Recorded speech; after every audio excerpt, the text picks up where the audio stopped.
I have Brew and Water, I have Brewfather, and I have Beersmith. But each Wow. one, Okay. yeah, each one has its like I find that Beersmith will give me the right color of a beer I want to do, but Brewfather won't. And then Brew and Water gives me my water chemistry.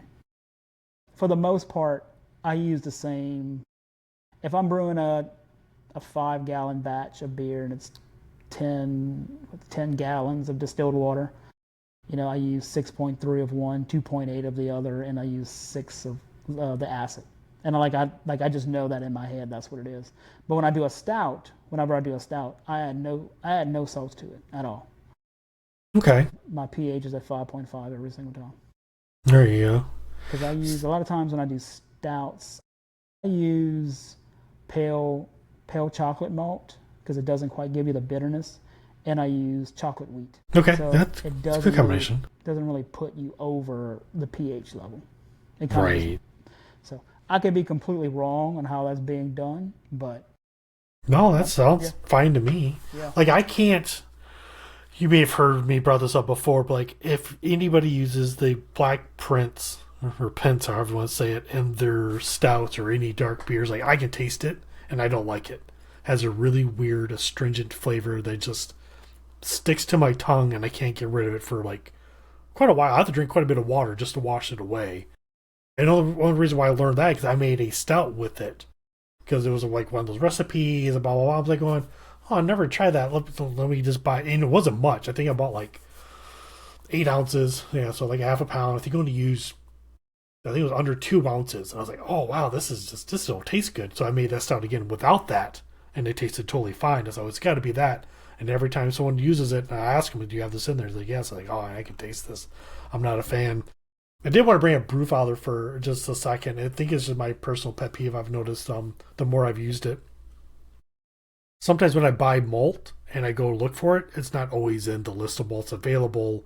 So I find like the closest thing to it, but I wonder if that throws off my pH just a little I don't bit. think it does. If it's, I mean, You don't think so? if you're using a different version of Pilsner, I don't think it will.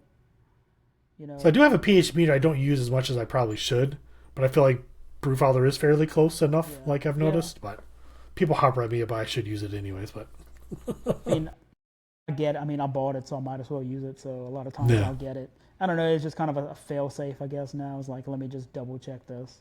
yeah, I have a friend that she's a chemist, mm, and I would call her and like, hey, like explain this to me. She's like, God, right. you only call me whatever you want to know about water now.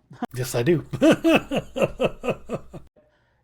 Back to there was one on BYO.com. There was a recipe, and it used to be free. I don't think it's free anymore. I think you have to have a subscription to BYO.com. But it was how to make a goza. And Okay. if you Google goza, a relic returns is the first thing that comes up. And that recipe, he goes into detail about the how what goza is and all this kind of stuff. And it kind of breaks everything down. It shows you a all grain and a extract recipe.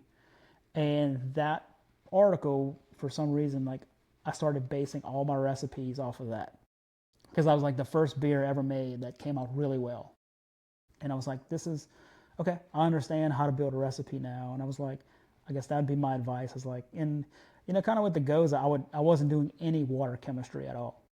Right. I was Yeah. just taking water out of the faucet and putting it in there, and it came out well because um, you were using some acid malt, so it was dropping the pH. Mm, hmm. So it was kind of making it slightly tart, and then I was flavoring it with some kind of fruit. So you could hide a lot with that recipe, but it taught you how to build a recipe from scratch. That's actually pretty cool. Yeah.